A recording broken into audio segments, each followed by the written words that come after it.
to a conversation between a professor and his assistant. Good morning, Hannah. Thanks for coming in. How was your holiday? It was very good, Professor, thanks. A week in the Appalachians is really therapeutic. Nothing to do but eat, sleep, and listen to nature. It's beautiful up there in the spring. The countryside is so green, and the people are so friendly and laid back. A good place to unwind. I envy you. I've just got too much to get done to get away at all now. I must get this book finished. For one thing, my publisher's getting impatient. I've outlined the last 2 chapters, though, finally, so it won't take me too much longer, I hope. Maybe I'll be able to go somewhere at Christmas. But, what I wanted to talk to you about is our syllabus for this term, Hannah. I know this is short notice, but I'd like to make a couple of little changes to it. Uh-oh, I know your idea of little changes. No, I don't think it'll be that bad this time. What I'd like to do is, cut lectures 2 and 3, the ones on Old English and Middle English, down to half their length, and then meld them together into a single lecture. Then, with that extra 90 minutes, I want to add a lecture at the end on World Englishes. I think it's time we dealt with that more thoroughly, don't you? Yes, sir, I certainly do. That's a good idea.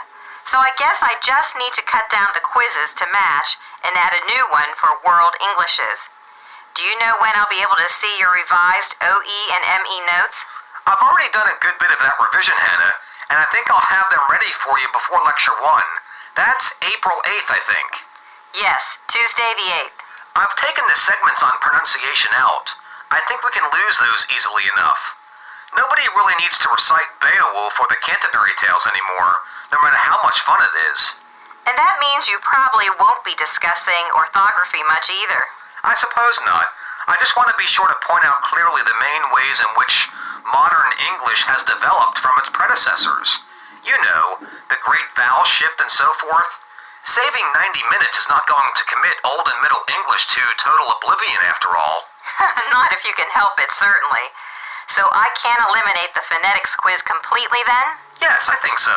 I'll still give them a reading so they can get a flavor of their ancestral tongue, but they can get as much of the phonetics as they want out of the textbook. And it's rote learning anyway, really. Now, what about your new lecture then? Can I get started on any of that?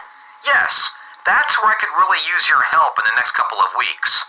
I need you to research pigeons and creoles for me.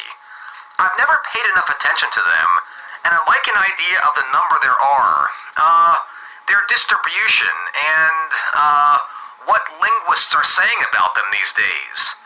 Are they English dialects? Derivative languages? What? See if you can find some interesting examples and some specific quotes, will you? Yes, of course. I think I know the kind of thing you're looking for.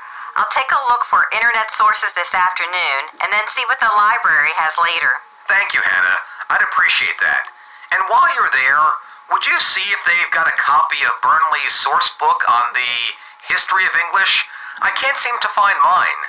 Oh, that's because you lent it to me last term, and, I haven't returned it yet. Ah, well, get it back to me sometime soon then, will you?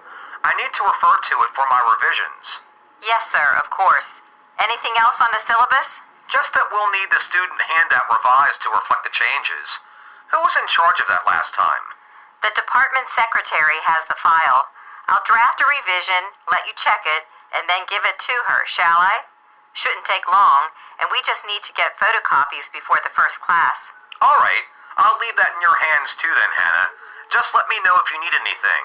And I'll see you at the faculty meeting tomorrow afternoon. Oh, yes.